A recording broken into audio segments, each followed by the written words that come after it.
for GELTEK, right? They have the Atlas and the Terizla, so if their combo goes through as planned, it would be very great. But another unorthodox pick hits after the Leslie here for GEEKAY, as we do see now the Kufra being picked up as well. I don't know how much of a great time this Leslie is going to have. Leslie needs to go Purify, but she also needs Flicker, and now they're forcing her into a really uncomfortable spot. Yeah, at least in terms of the Claude, you have a way to just cancel out the Blazing Duet and just push him away. And same applies for the other targets who are closing in, but that's the thing. It's not just one target chasing after you. There are multiple heroes who can just jump at you, and you're just constantly forced to find or escape from all these setups. All right, well, it's time to get our game number 1 started. There's been a lot of setup. Now it's time for action. It's GELTEK Cyber Team versus GEEKAY Esports Casters. Take it away. Welcome to the Land of Dawn, folks. Thank you so much to the studio. After analyzing all of that, the drafts. Onto the backshot, I think it really depends on who you place it with. But right now, I really like how GEEKAY placed a Valentina and as well as a Leslie on their gold lane, partnering it up with a backshot jungle. And it's a crazy greedy choice. Turner mentioned it. You kind of have to go for the Purify. There's so many layers of CC that you got to deal with. Neferia will go the different route, though. It's a Flicker on Neferia. It's also lethal ignition and the weapon mastery. So all in on that greed. If she wins out of this lane, it'll be great. If she doesn't, yeah, that's it's going to be problematic for sure. Kyoe, very interesting pathing. Goes from the lizard straight into the gold crab, and now she goes onto the purple buff. I actually really like that. And honestly, if you're just looking at the draft, GELTEK got a really good draft. Coach Osprey, I've rated him for quite a while now, and I'm very happy to see just a bit of Verso, even though we get to see him this tournament. It's definitely refreshing to think that they've managed to get a Valier out of GEEKAY here against GEEKAY Esports, which is quite perfect in my opinion. And now we see some action happening here. And we see Flickers already exhausted here for GEEKAY and the others. For GEEKAY, they're just not yet ready to get into any skirmishes so far, because as we've mentioned, they will be having a hard time. A wild composition, but let's see how will they work this thing out here for game 1. I mean, speaking of just pilots, in general, you said Baxia, utility jungle, depends on the pilot. I think it's the same for the Claude. It's almost like a hero that just has no counters if the right player is using it. Tokyo, so far, doing a good job. Go for the gold crab, actually takes it away from Neferia as well, and that's what I'm saying. All comes down to how you play it. How you play it, how good you are. Good immobilization. Great start here as they get tempo and they go straight onto the neutral objective. Kuejo straight down below as well. Liuban already level 4. Oh, very nice zone out here for Kuejo.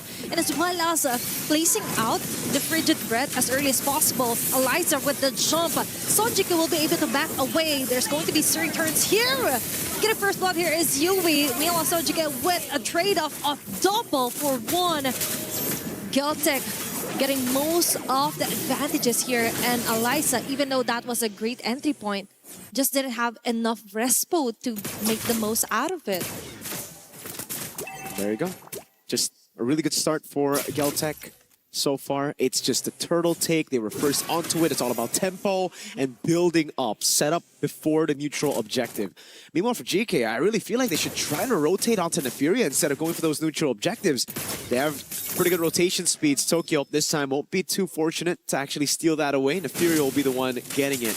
It really feels like, especially after that initial setup for GELTEK, it should have just been GEEKAY looking for a trade up top, especially considering they got a winning lane for Neferia against Tokyo. Yep, Brigida has already mentioned they actually tried the Claude onto a Leslie, but now they're onto A5U. Kyoe is just going wild, and I think the meta fits her best. This is one of her specialty when it comes to assassin type of things, and the mechanics just fits perfectly when it comes to a Hirara under her hands. And now they go easy on the initiations. That's a quite an Neferia is the next target. Now they see the Frigid Breath. The Flicker already baited out of her, and I think that is very crucial here for GEEKAY Esports. This is the gold crab secure, actually taken away by GEEKAY. over in mid. Good rotations across the board. The flicker burnt out means that if they do get prio over this lane, they can just rotate over again, and it's going to be a free kill. Especially with the Hirara rotating over. Kiowe already utilizing expanding rivers. The shield unity used up by GK. Electa using it maybe a bit too early as they go for the rotation up top, but Tokyo is very aware of what's happening. Again, it really just seems like GELTEK will be the ones holding it. They're making things easier here for Tokyo, so they don't really think it's much of a threat here for Neferia. As long as they get the flicker out of her, things are looking good. Now for GK, they're trying to force out some kind of vision, and it's still Neferia. They come back to Leobon with the last hit. They go in with a fatal links. A4U or A5U going down immediately. All of that before an objective take here, and Kiowe will most likely get this free turtle on their hands. Now GK, they can't do nothing but stare back. Easy turtle here for GELTEK. Uh-oh, Kuejo with a dive again. Perfect match coming down. What a combo here. Still has Purify. Kiowe walks up. Okay, now she's just sour hugging. She just need to survive. But how can you survive if there's 5 members of GELTEK in your face? And they're not stopping at all. Tokyo gets the kill. GELTEK just putting in the guns and the farm enough here for their gold lane. So well played. Kiowe leaves it to the rest of the team as well. In the bottom lane, the wave has already crashed down, so at least GK can get a turret traded back. Kiowe's got to be careful walking up to these bushes when there's no one around. Again, though, for GELTEK, they get a kill, they get that team fight, they get the neutral objective, and then the turret as the cherry on top. So it's just that proactiveness that they have that has given them so much more of a lead. The classic EECA stuff, man. It's not just about micro, it's not about that team fight, it's all about setting up, getting the advantage through macro. And that's been the main problem for GK. They've gotten winning lanes here and there, but they just haven't been able to utilize it to really maximize those winning lanes. And for GELTEK, they're just making the most out of it. There's like in-your-face type of composition, but as well as the discipline is there. Really great Sonjik move here. With a follow-up as well, Electa just rolls around the map. Kiowe is getting the most out of it, farming as much as he can before another objective take. GK on the other hand, we just saw Falling Star Moon out of Alyssa. Just one girl here, and the rest of GELTEK, they're just really relaxed when it comes to like finding the right targets, but if it doesn't work, they don't force it out of GK. Tokyo's did such a good job playing that weak side. Now he's becoming the strong side of the map, just everybody rotating towards her as Kiowe is the one sent to clear Asa. Oh, now they get Kiowe! With a follow-up fatal links as well here for Yue. Kuejo trying to run away, Frigid Breath. Flicker is already exhausted as well. Now we see a big play here for GK Esports, and now they finally get their hands onto a neutral objective, the last turtle for game number 1.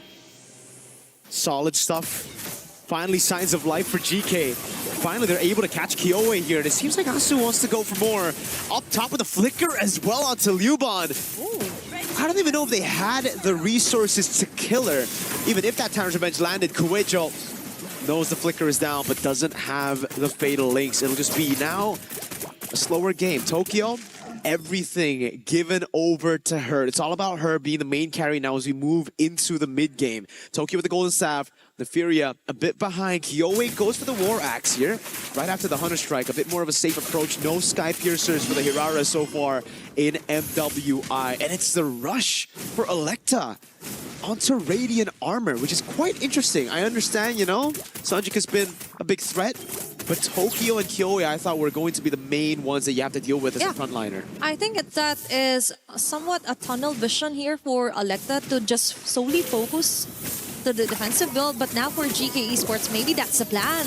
They go for the mental mind games. Alyssa forced out of her Purify, and now GELTEK just focus fires onto taking down a turret here. Falling Star Moon just to clear the last bits of minion wave, but that backfires on your face. I think this should have just gone out and back away, given that it's already obvious that the turret will be taken down by GELTEK. Now they go for the mirror move here onto the top lane. But for GELTEK, they still have this in the bag. Advantages, most of it is on their side. Yeah, Kyoe wants to get a bit more into the bottom lane. Asu's getting chunked. Okay, Rigid Red. No can do. Electa just slowly rolls away. And Kyoe deals with the wave in the bottom lane. That's a holy shield taken before the first Lord even spawns in the game, which means, hey, if GELTEK gets the Lord, this could be a free base turret down below. Depends on how they siege it down, right? They have great zoning with the Terizla and the Atlas. Kuwejo with a face check. Tokyo forced to back away with the BMI. It's all about mid-control right now. Alyssa's trying to form a slow push down below. Kyoe just farming again. Alyssa's got to be careful, though. Purified down for another 20 seconds. You don't know where Kuwejo is.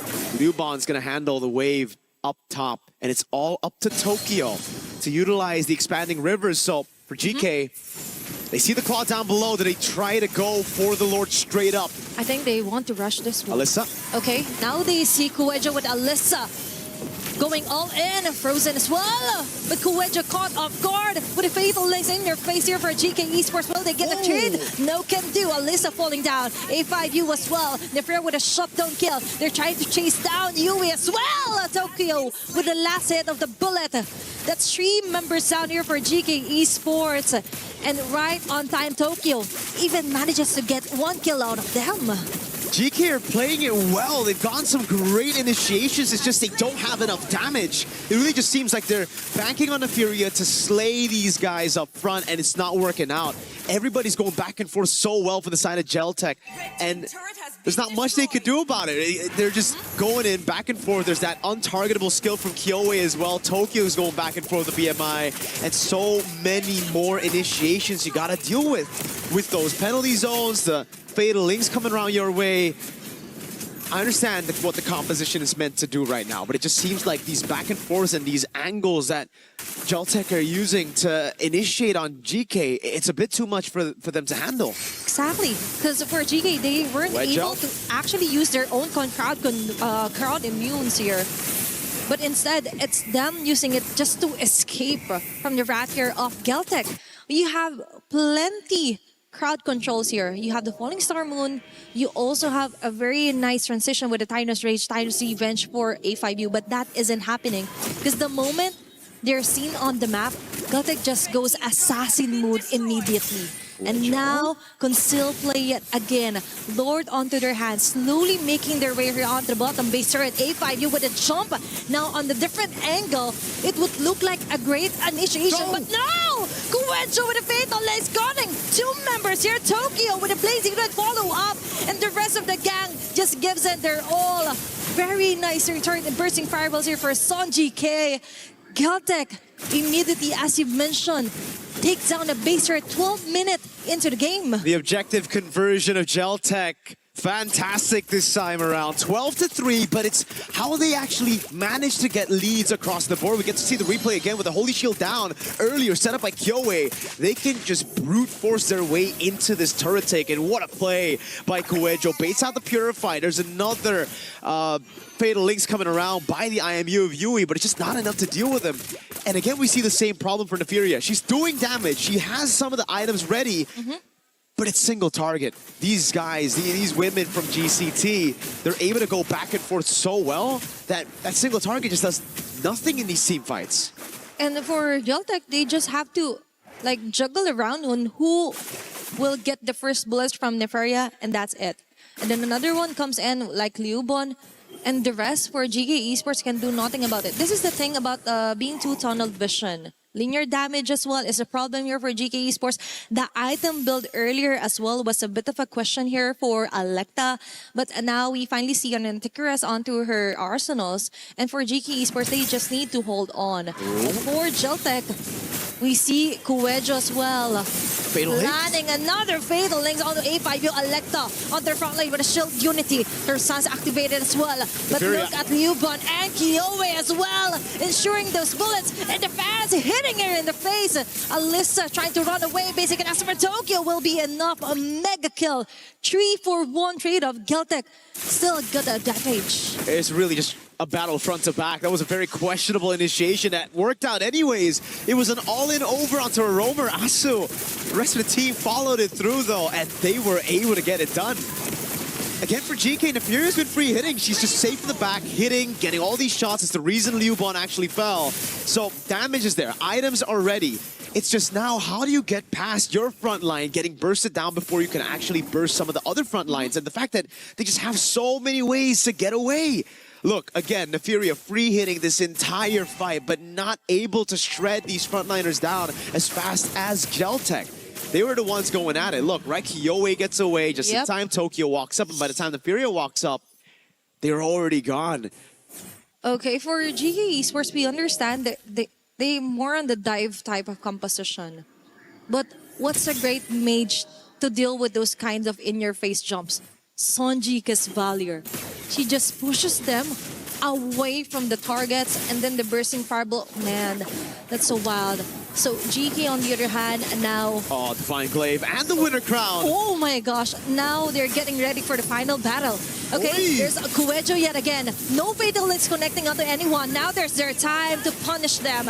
There's bursting fireballs here in turn all over the place. And Neferia with a single bullet shots here will deal a little bit amount of damage, enough to shoo away GELTEK here on the process. That's the thing. Neferia starting to really hurt. Damage dealt ranking #1 in the game. Those free hits, those small wins have been paying a lot of dividends to the team right now. GK, they formulated this composition to play for the hyper carry in Neferia, and so far, it hasn't worked that well. But right as we got into that 15-minute mark, we finally get to see how much damage she can actually output with the right items now in her pockets. Great reaction by Neferia. It could have been a real bad situation as Kuejo went in with the Fatal Links, but again, brilliant reaction. GK are going to have to handle that. They're going to have to rely on Neferia constantly being able to flicker out of these engages from GCT. Because if GELTEK get just one big penalty zone, followed up by a Fatal Links on Neferia, all of it goes down in shambles. But that's the thing. Kuejo. It's kind of scary to put all your bags into one basket here for Neferia. It is. Because the flicker, that's too much of a CD. And for GELTEK, they could just time it perfectly so that they will be able to jump in from the back here for Neferia. But that's the thing. Now, they just focus on to somehow make scarcity, make the jungling harder here for GK Esports. We're approaching the 17-minute mark, which is kind of good here for GK Esports because they're slowly building up their items that they need. Aside from just solely relying on the damage of Neferia, they have to be tanky enough to just go on their front lines, let Neferia go for the free hits. Now for GELTEK, really need to be careful on who they will be targeting here. And when it comes to finding the right spots. And now the Lord available to be grabbed. A5U and Yui actually has a very nice position here. But Kuejo already having the frigid breath. Advanced thinking. They spot Neferia. Now they go, wow, then the Fatal Links connects. Now they know there's no more flicker here. GK slowly crumbles down. Kyoe with a chase. A5U on a hot spot as well. Kuejo with a double kill. Tokyo with an unstoppable kill. All those bullets targeting onto the faces of GK Esports. That's 4 women down. Now they have a single catapult minion wave here. They've tried to finish game #1, and that is it. GELTEK with a very dominant game win. That's the gamble you play with when you go for the Leslie and the flicker. Eternal mentioned it in the studio. If you're a Leslie, it's a gamble to take flicker. It would have been a gamble to take Purify either way just because of the layers and how many of you can just walk up to the Leslie. Still great reactions, but the flicker and my